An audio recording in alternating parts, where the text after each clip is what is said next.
ఇది రూఢిగా నమ్మదగిన వార్తేనా? అవును ప్రభు, ఇది నేను స్వయంగా విచారించి ధృవపరుచుకున్న వార్త. సరే, ఆ పిల్ల ఎక్కడుండేది ఏమైనా తెలిసిందా? ఆ విషయం ఇంకా తెలియదు, కానీ ఈ రాత్రి తలకోన కొండల మధ్య లోయలో విప్లవ సంఘం సమావేశమవుతుందట. అక్కడికి ఆమె వచ్చి తీరుతుంది. నల్లత్రాజు కూడా అక్కడికి వస్తాట ప్రభు. ఓహో,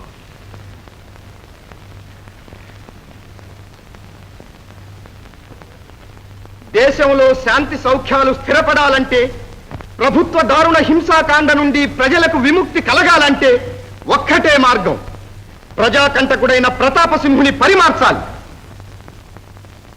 అవును, ఆ పాపి అంతమొందాలి. నా ప్రతిజ్ఞ నెరవేరాలి. ప్రమీల, ఒక మహారాజును ఎవరో హత్య చేశారు. మీ అన్న వంటి అమాయకులు అనేక మంది అసువులు కోల్పోయారు. మరొక మహారాజును హత్య చేస్తే ఈ విధంగానే దారుణ మారణ హోమం జరుగుతుంది. ప్రభుత్వ దౌర్జన్యాల నుండి ప్రజలను కాపాడాలంటే మనకి ఒక్కటే మార్గం, ప్రభుత్వాన్ని ప్రతిఘటించగల బలం మనం సేకరించాలి. అజేయమైన ప్రజా సైన్యం నిర్మించాలి. గోటితో పోయేదానికి గొడ్డలి కావాలంటున్నాడు ఈ మొనగాడు. ప్రజా సైన్యాన్ని సేకరించేలోగా ప్రభుత్వం ఈ విప్లవ సంఘాన్ని రూపుమాపుతుంది. అప్పుడేం చేయాలి? పరదేశీ మహారాజుని సంపదన్నట్టయా, ఆ తర్వాత మనం చావకుండా మిగిలాలంటే ప్రజాబలం సేకరించాలన్నాడు. బలం సేకరించాలట. ఇతడేం సేకరించడానికి వచ్చాడో తెలుస్తూనే ఉంది. ఊరు పేరు తెలియని ఒక మాయావి మాటలు నమ్మి కర్తవ్యం మర్చిపోవడానికి నేను మట్టి బుర్రను కాను. సొరసేన, ఆటే నోరు పారేసుకున్నామంటే బుర్రవుడి మట్టిలో పడుతుంది. కొంచెం నిదానించండి. ఒకళ్ళ బుర్రలు ఒకళ్ళు ఊడగొట్టుకోవడానికా ఇక్కడికి మనం చేరింది? ఇప్పుడు మనం తేల్చుకోవాల్సింది ఒక్కటే.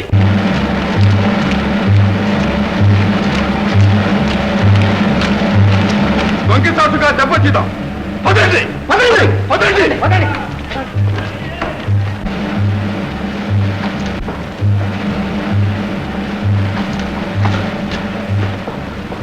ఎక్కడా విద్రోహుల దాడే కనిపించడం లేదే. దొంగ విధవలు ఈ కొండల్లోనే ఎక్కడో దాగి ఉంటారు ప్రభు. ఏమైనా సరే ఈ రాత్రితో ఈ విద్రోహుల పీడ విరగడైపోవాలి. అన్ని వైపులా ఈ కొండను గాలించి వెతకండి. సింహకేతు నీ అటువైపు, గజేంద్ర నీ ఇటువైపు, వీరబాబు నీవిక్కడే ఉండి కనుమదారి కనిపెట్టి పొంచి నిలబడు. వీరబల నీవు నా వెంట నడు.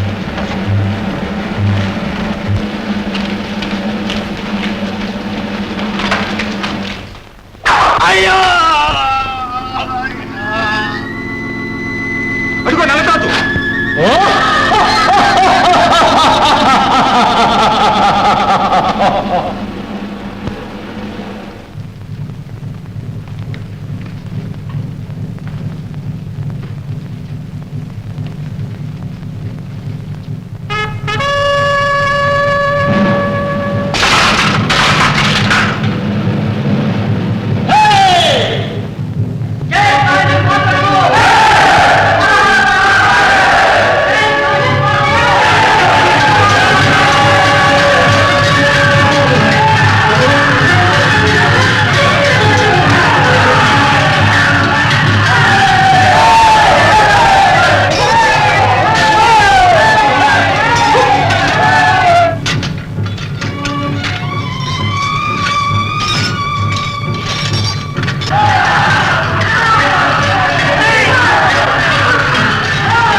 ప్రమేయం రక్షించిన ఆయన ఆ చండాడు ప్రచండుడి ఎత్తు పారిపోతున్నాడు.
దించండి. వైద్యం వేడి బాగా తగిలితేనే గాని నొప్పి పోదు ప్రభు. నొప్పే కాదు, నా ప్రాణాలే పోయేటట్టున్నాయి. శివ శివ శివ, అమంగళం ప్రతిహతమగు కాక. తగిలినవి మూగ దెబ్బలు, తగిన వైద్యం చేయొద్దా ప్రభు? వైద్యం ఇంత లావు కొడుకు నేనుండగా నువ్వు పోయి తన్నులు తిన్నావంటే నాకెంత అవమానం. విడంగా ఇంకా చూస్తారే, ప్రజలే ఆ నల్ల త్రాచుకు ఆశ్రయం ఇచ్చి నాటకం ఆడుతున్నారు. పొండి, ఆ ద్రోహిని పట్టి ఇచ్చే వరకు ప్రజల్ని చిత్రహింస చేయండి. ఈ ప్రచండునితో పగంటే ఏమిటో తెలిసి వచ్చేలాగా చేయండి. దయా దాక్షిణ్యం లేకుండా చిత్రహింస సాగించండి. గ్రామాలన్నీ తగులబెట్టండి. పొండి.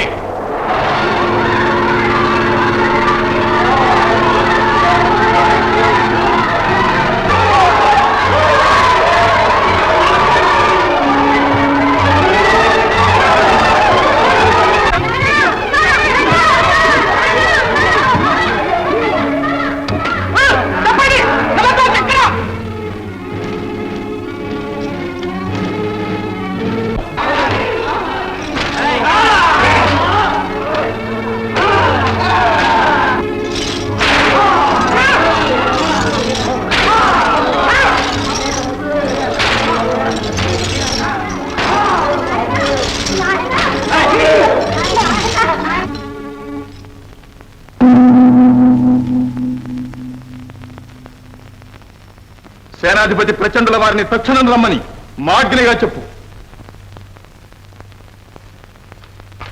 ఏమిటలా తెల్లబోయి చూస్తావు? విండు.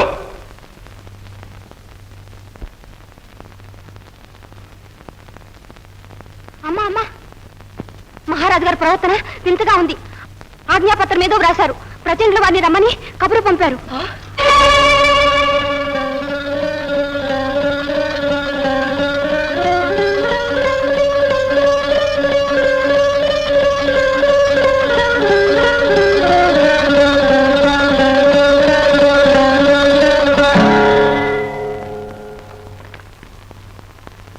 నిరపరాధులైన ప్రజలపై నిర్దాక్షిణ్యంగా సాగుతున్న ఈ దారుణ హింసాకాండ తక్షణం నిలిచిపోవాలి.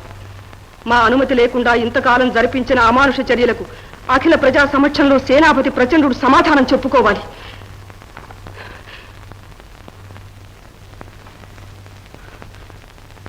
ఇంతవరకు పిచ్చి నటిస్తున్నావనుకున్నాను.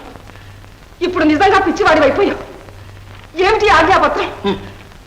ఇన్నాళ్ళు పిచ్చివానిగా ఆడుతున్న పిరికి నాటకానికి ఇది భరతవాక్యం కాదు.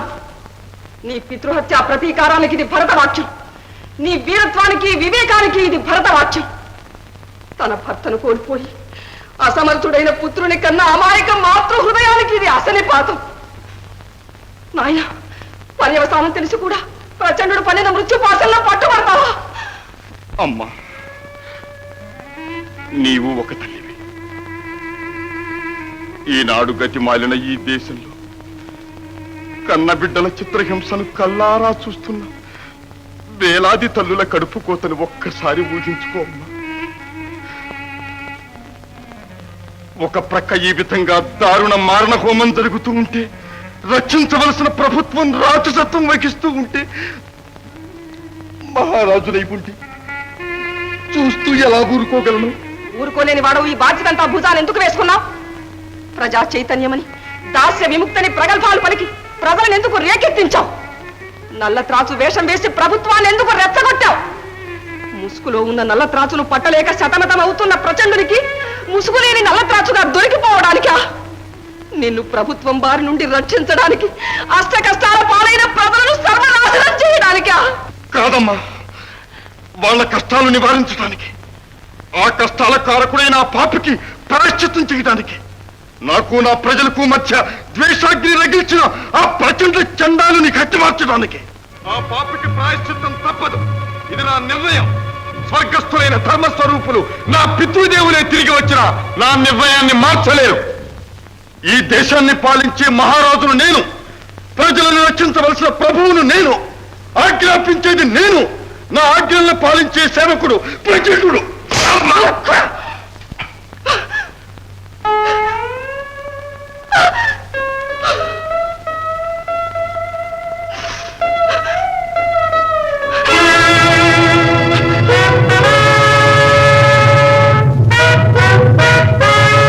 మహారాజు గారు నన్ను రమ్మని ఆజ్ఞాపించారట వదినా?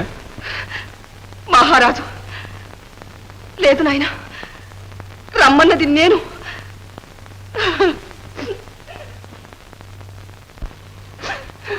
నాయనా ప్రచండ, విన్నావా వెర్రిబాబుడు? ఆ వేషం చూడు, ఆ ఆవేశం చూడు.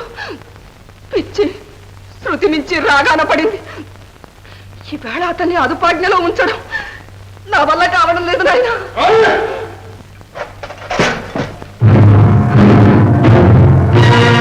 నన్ను అదుపాటులో ఉంచడానికి మీరెవరు? ఈ క్షణం నుంచి ఈ దేశంలో ఇంకెవరు అధికారం చెల్లడానికి వీల్లేదు. నేను ప్రభువును, మహారాజును. ఆజ్ఞాపించేది నేను, శిరస వహించేది మీరు. సేనాపతి,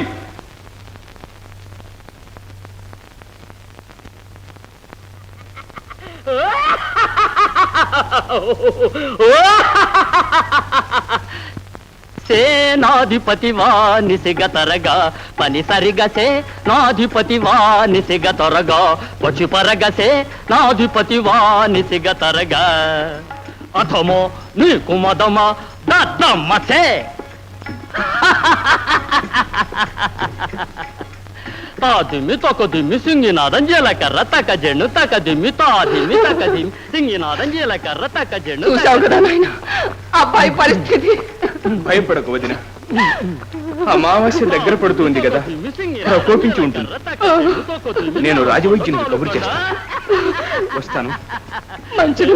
నాధిపతి సరిగమపదని గారెపూడి పాలపూడి కాలు నొప్పి కొడుకు నొప్పి గారెపూడి పాలపూడి కాలు నొప్పి కడుపు నొప్పి ఏ నాధిపతి వా నిసిగ తరగా పని సరిగసే నాధిపతి వా నిసిగ తరగా